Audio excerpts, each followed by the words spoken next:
امریکہ، اسرائیل اور ایران کے درمیان جنگ کا ایک ماہ مکمل ہو گیا۔ ایران میں شہری آبادی پر حملے جاری ہیں۔ رے شہر میں گنجان آباد علاقے کو ٹارگٹ کیا گیا۔ ایک ہی خاندان کے 6 افراد سمیت 10 افراد شہید ہوئے۔ مغربی ایران کے شہر ہافتکل میں پانی کے ذخیرے کو نشانہ بنایا گیا۔ ایرانی گاؤں اوسما وندان پر بمباری میں 6 افراد شہید ہوئے۔ شہادتوں کی کل تعداد 2076 ہو گئی۔ زندگی ہارنے والوں میں 216 بچے بھی شامل ہیں۔ ایران پر جاری امریکہ اور اسرائیلی حملوں کو ایک مہینہ مکمل ہو گیا۔ رے شہر میں گنجان آباد علاقے کو نشانہ بنایا گیا۔ ایک ہی خاندان کے 6 افراد سمیت 10 افراد شہید ہو گئے۔ بندر خمیر پورٹ پر بمباری سے 5 افراد شہید اور 4 زخمی ہو گئے۔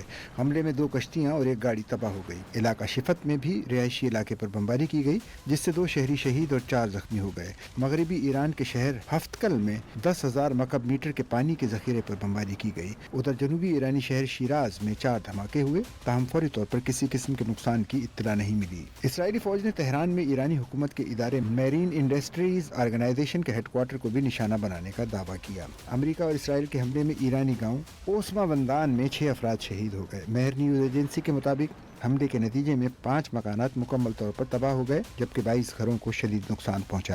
ایرانی وزیر صحت کے مطابق اسرائیلی اور امریکی حملوں میں اب تک 2076 افراد شہید ہو چکے ہیں، جن میں 216 بچے شامل ہیں۔ حملوں میں 1767 بچوں سمیت 26,500 افراد زخمی ہوئے ہیں۔ 336 طبی مراکز کو بھی نقصان پہنچا۔